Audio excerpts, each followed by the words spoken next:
आज हम Jayaprakash power ventures limited या जेपी पावर के बारे में जानेंगे, जो इंडिया के पावर सेक्टर में एक इंपॉर्टेंट कंपनी है। 1994 में बनी और जेपी ग्रुप का हिस्सा जेपी पावर के पास कई सालों का एक्सपीरियंस है। इसका मेन बिजनेस बिजली बनाना है, जिसमें यह हाइड्रो इलेक्ट्रिक और थर्मल पावर प्लांट्स दोनों चलाती है। यह मिक्स जेपी पावर को फ्यूल सप्लाई और एनवायरमेंटल चेंजेस से होने वाले रिस्क्स को मैनेज करने में मदद करता है। इसके बड़े प्लांट्स हिमाचल प्रदेश, मध्य प्रदेश और उत्तर प्रदेश में स्ट्रेटेजिकली रखे गए हैं। कंपनी की लीडरशिप ने हाल ही में कर्ज कम करने पर ध्यान दिया है, जो इस कैपिटल इंटेंसिव इंडस्ट्री में एक बहुत बड़ा चैलेंज है। एसेट्स बेचकर और लोन्स को रिस्ट्रक्चर करके जेपी पावर अपनी फाइनेंशियल पोजीशन को मजबूत करने की कोशिश कर रही है।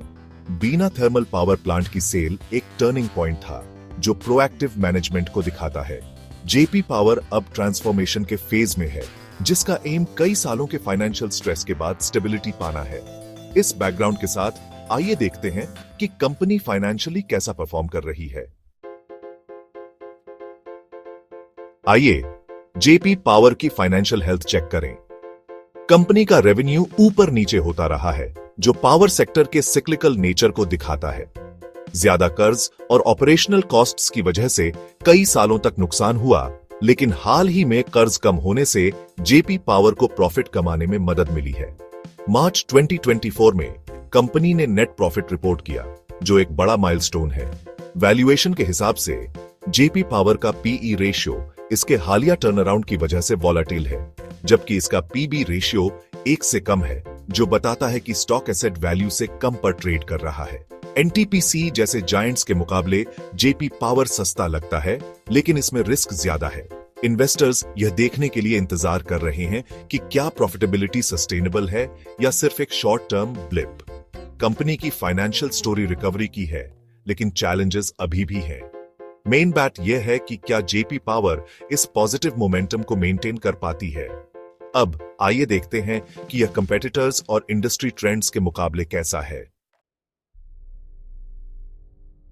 जेपी पावर को एनटीपीसी, अडानी पावर और टाटा पावर जैसे जायंट्स से कड़ी कंपटीशन मिलती है। इसकी खासियत हाइड्रो इलेक्ट्रिक एक्सपर्टीज में है, खासकर चैलेंजिंग हिमालय टेरेन में। Hydro electric plant stable, clean energy देते हैं, लेकिन जेपी पावर के थर्मल प्लांट्स को कोल प्राइस स्विंग्स और रेगुलेशन से प्रेशर का सामना करना पड़ता है। इंडियन पावर सेक्टर तेजी से रिन्यूएबल्स की तरफ जा रहा है, जिसमें गवर्नमेंट पॉलिसीज सोलर और विंड को फेवर कर रही है, जबकि जेपी पावर के हाइड्रो एसेट्स एक एडवांटेज हैं। सोलर पर फोकस का मतलब है कि नए इन्वेस्टमेंट्स कहीं और हो रहे हैं। पॉलिसी चेंजेस प्रॉफिटेबिलिटी पर तुरंत असर डाल सकते हैं, जिससे एडेप्टेबिलिटी बहुत इंपॉर्टेंट हो जाती है।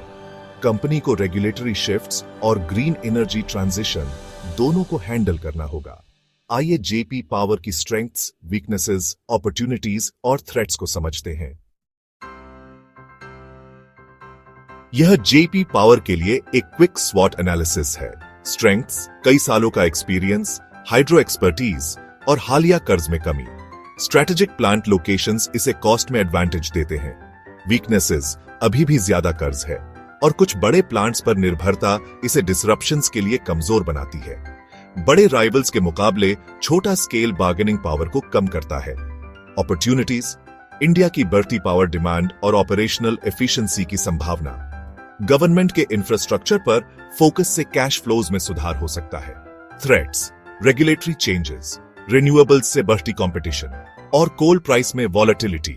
कोई भी इकोनॉमिक स्लोडाउन या प्लांट इश्यू रेवेन्यूज पर बुरा असर डाल सकता है। अब आइए रिस्क्स, एनालिस्ट व्यूज और इसका इन्वेस्टर्स के लिए क्या मतलब है देखते हैं।